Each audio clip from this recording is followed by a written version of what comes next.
You walk through the front door, and for a moment everything feels right.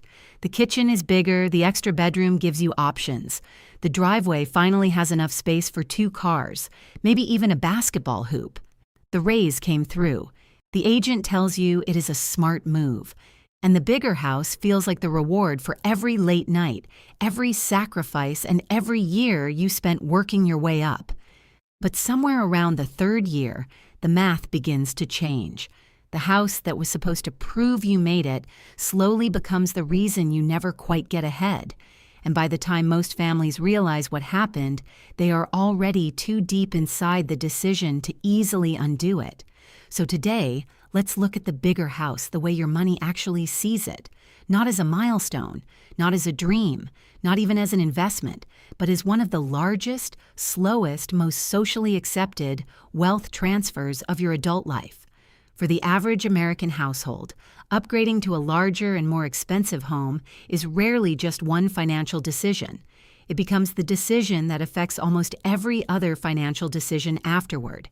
It changes how much you can invest. It changes how much risk you can survive. It changes how much freedom you have. And in many cases, it quietly determines whether you retire with real options or with most of your wealth trapped inside walls. Let's start with the number everyone focuses on, because that number is often the trap. When people shop for a home, they focus on the purchase price. That is the number they negotiate. That is the number they compare across listings. That is the number that makes them feel like they are making a rational decision. But the purchase price is not the real cost of the house. It is only the opening price. In the original example, the median existing home in the United States is around $417,700. With a 20% down payment and a 30-year mortgage rate near 6.5%, the principal and interest payment alone comes out to roughly $2,125 per month. For a typical family income, that already represents a serious monthly commitment. Now imagine a couple named Marcus and Renee. They already live in a reasonable home, but after a raise, they start feeling like they have outgrown it. They want the bigger yard, the home office, the open layout, the nicer neighborhood, and the extra space that seems to say, "We are finally doing well." The new house costs $700,000. At first glance, it feels like a $282,000 difference. A big jump, yes, but still a single jump. You sign the papers once. You move once. And after that, life continues. But that is the illusion. The difference between a $417,700 home and a $700,000 home is not just the price gap. It is the monthly gap, and that monthly gap follows you for decades. With the same 20% down payment and the same interest rate, the principal and interest on the $700,000 home rises to about $3,540 per month. That is roughly $1,400 more every single month before taxes, insurance, utilities, repairs, furniture, or maintenance. Over a 30-year mortgage, that extra payment alone can add up to more than $500,000. And in the early years of a mortgage, most of that money does not build ownership. It goes toward interest. You are not rapidly buying the house. You are mostly paying the bank for the right to borrow the money. That is why the bigger house is so dangerous. It does not feel like one enormous mistake. It feels like a slightly larger monthly payment, a payment you can technically afford, a payment the bank approved, a payment that looks normal because everyone around you is doing the same thing. But a cost you can just barely absorb is often the most dangerous cost of all, because you do not fight it, you adapt to it, and then it follows you for 30 years. The mortgage is the part of homeownership everyone sees, but the most dangerous costs are often the ones that hide inside the square footage. And almost all of them have one thing in common. They scale. A bigger home does not cost a little more in one category. It costs more in almost every category at the same time. Property taxes rise because the house is worth more. Insurance rises because the home costs more to rebuild. Utilities rise because there is more space to heat and cool. Maintenance rises because there is more roof, more flooring, more plumbing, more wiring, more windows, more appliances, and more systems that can fail. The mortgage may be the bill you think about first, but it was never the whole bill. It was only the bill they showed you most clearly. Different studies estimate the annual cost of owning and maintaining a typical single-family home at tens of thousands of dollars per year, when you include taxes, insurance, utilities, internet, repairs, and ongoing maintenance.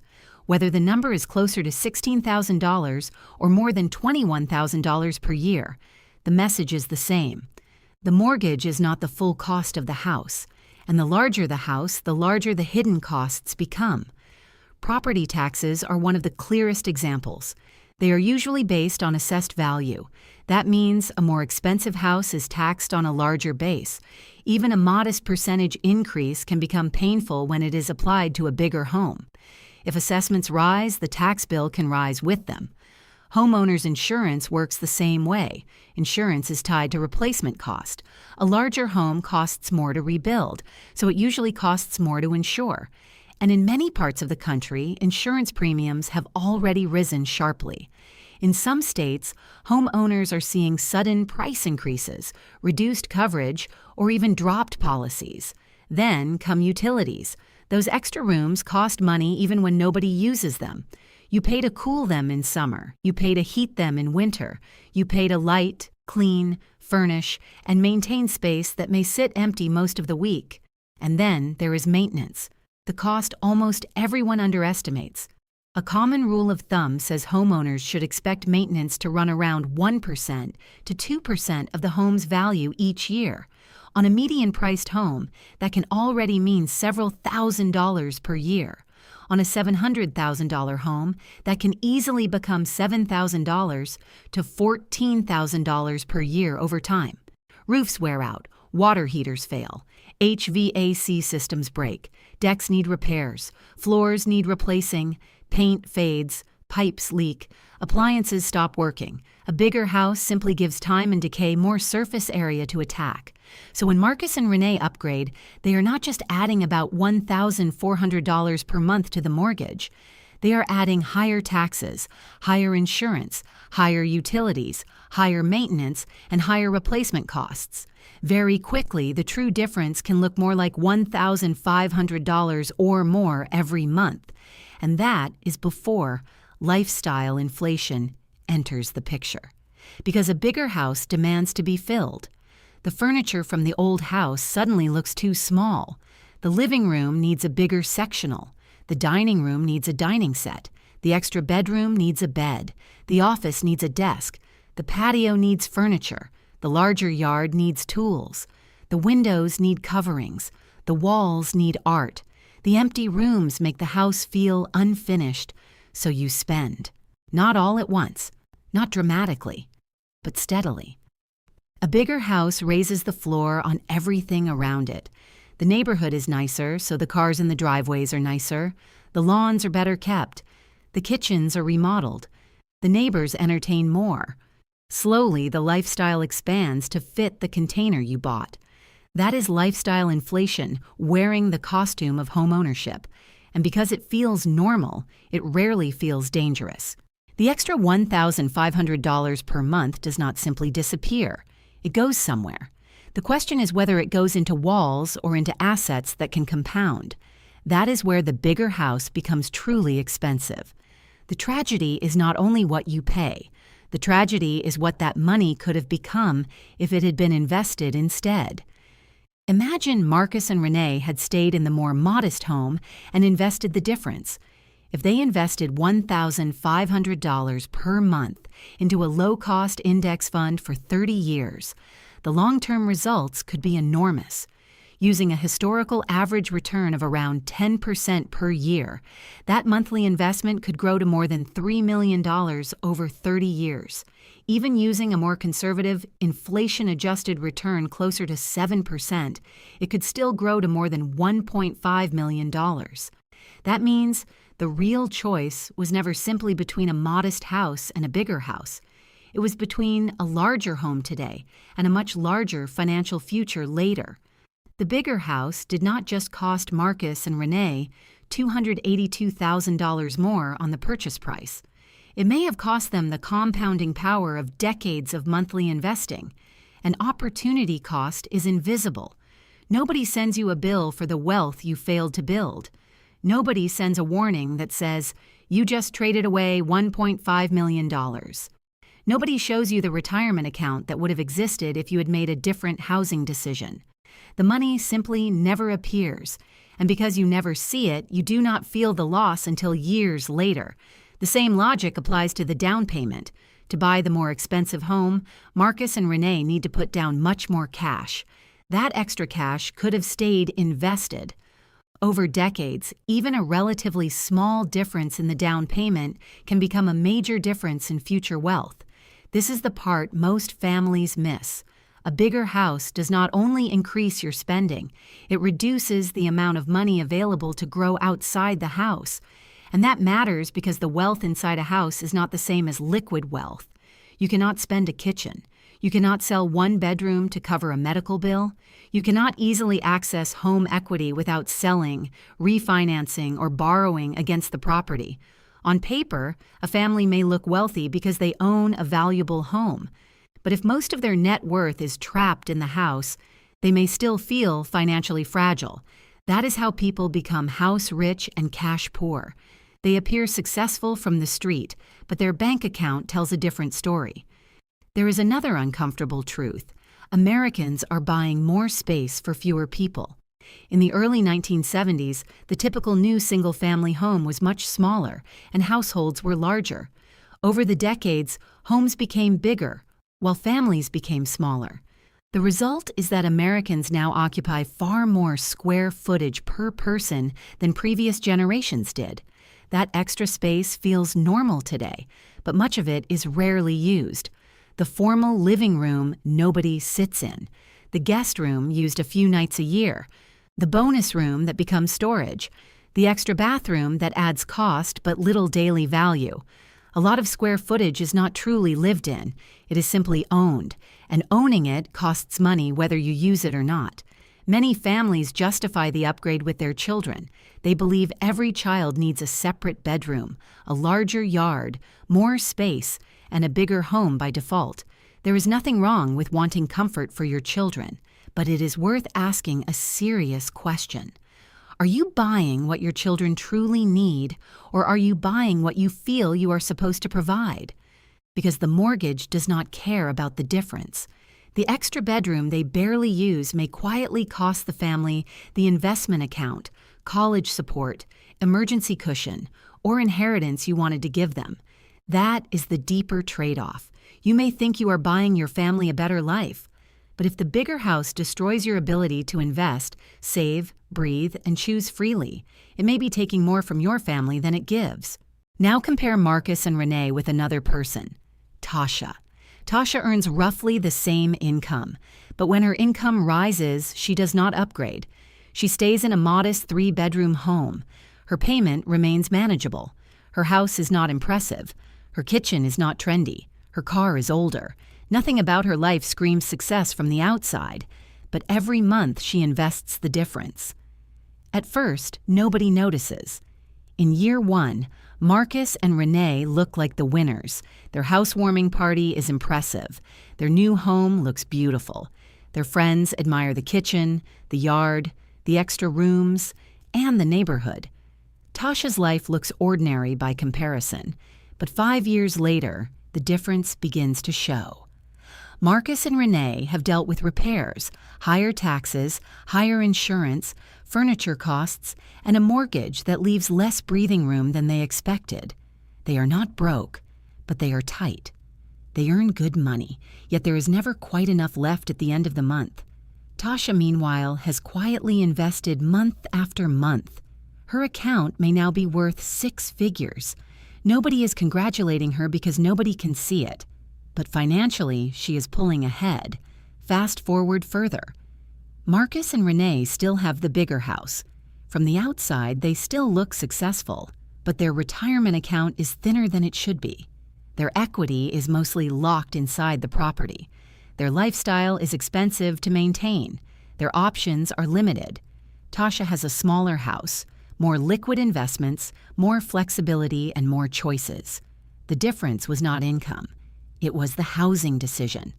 This is why the bigger house can become one of the most dangerous wealth killers in middle-class life. It does not destroy your finances overnight. It does something more subtle. It removes your margin. Margin is the space between your income and your obligations. Margin is what lets you survive a layoff, pay for a medical bill, fix a car, help a parent change jobs, start a business, or invest consistently. A bigger house consumes margin. The bank may approve you for the payment, but approval does not mean the payment is wise. A lender looks at your income and debt on paper. The lender does not fully account for your future emergencies, job changes, family needs, stress, repairs, or the psychological weight of living with no room for error. Qualifying for a mortgage is not the same as comfortably living under it. This is how people become house poor. They have a beautiful home and a respectable income, but their money is already spoken for before it arrives. They can pay the bills, but they cannot build wealth. They can maintain the image, but they cannot create freedom. And the cost is not only financial. A bigger house also costs time. More rooms to clean, more yard to maintain, more gutters to clear, more systems to monitor, more repairs to schedule, more space to organize, more things to buy, store, and manage. The dream was that the bigger house would give the family a better life. For many families, it simply gives them a second unpaid job they happen to sleep inside. Even worse, a large housing payment can limit your ability to walk away from things that make you miserable. You may not be able to leave a stressful job. You may not be able to take a lower-paying opportunity. You may not be able to start the business you keep thinking about. You may not be able to take time off when a family member gets sick. You may not be able to reduce your hours when burnout hits. The house needs to be fed every 30 days. That kind of pressure locks people into their highest-paying, highest-stress path for years. People often call this golden handcuffs in the corporate world.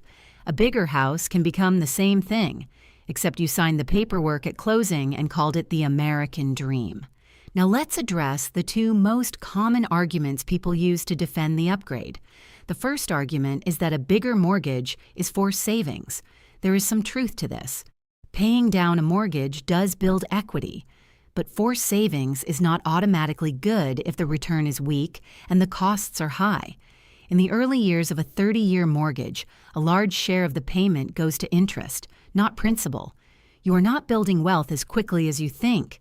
You are paying the bank for borrowed money. The second argument is that real estate is an investment. Again, there is truth here. Homes can appreciate over time. But appreciation is only one side of the equation.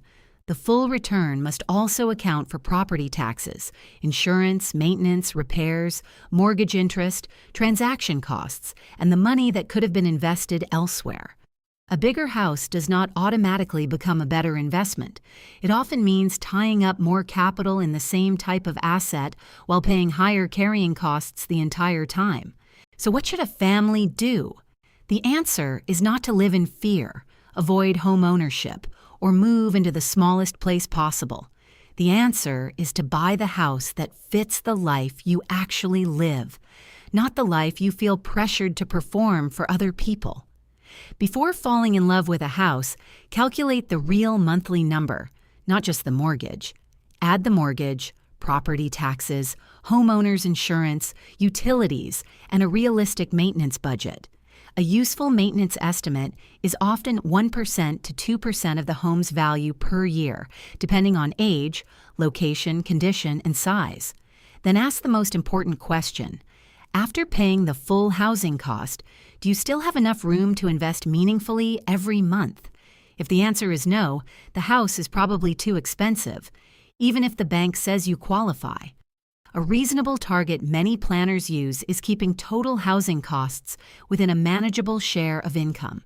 The lower your housing burden, the more freedom you have to invest, save, and handle life without panic. The goal is not to impress the bank. The goal is to protect your future. Be especially careful with one phrase. You'll grow into it. That phrase sells a lot of square footage. People buy bigger homes for the life they imagine they will have later. The bigger family, the constant entertaining, the relatives visiting, the future version of themselves who will somehow use every room. But often, that imagined life does not arrive exactly as planned, and the family spends years paying for rooms built for a hypothetical future. Buy for the life you are living now, with a sensible amount of margin. Do not buy a house based on a fantasy version of the next decade. You can always upgrade later if the need becomes real. But you cannot get back years of compounding that were spent heating, cooling, furnishing, and maintaining empty rooms. When your income rises, fight the urge to immediately convert the raise into a larger lifestyle. Bank the difference. Invest the difference. Let the modest home and the growing investment account quietly work for you. Nobody may compliment you for it today, but 20 years from now, that invisible discipline may become the reason you have choices when others feel trapped. And if you are already in the bigger house, this is not about guilt. You are not a failure. You simply have better information today than you had when you signed the papers. Maybe the answer is staying put and refusing to upgrade again. Maybe the answer is building more margin around the current payment. Maybe the answer is downsizing later and freeing trapped equity. Maybe the answer is simply being honest about what the house truly costs. Many families unlock real freedom by right-sizing their home after the kids leave, or after they realize they no longer need the space they once thought was essential. The point is not that every big house is bad.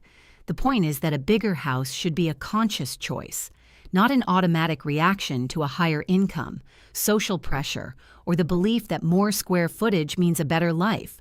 Because money teaches one lesson again and again. The most damaging financial mistakes usually do not look reckless from the outside. They look normal. They look responsible. They look like success.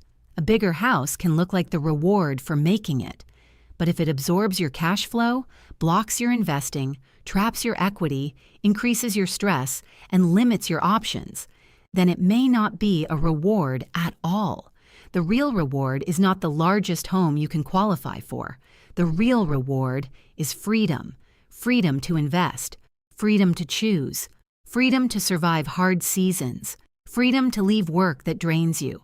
Freedom to help your family. Freedom to retire with options. That freedom often begins with a decision that looks boring from the outside.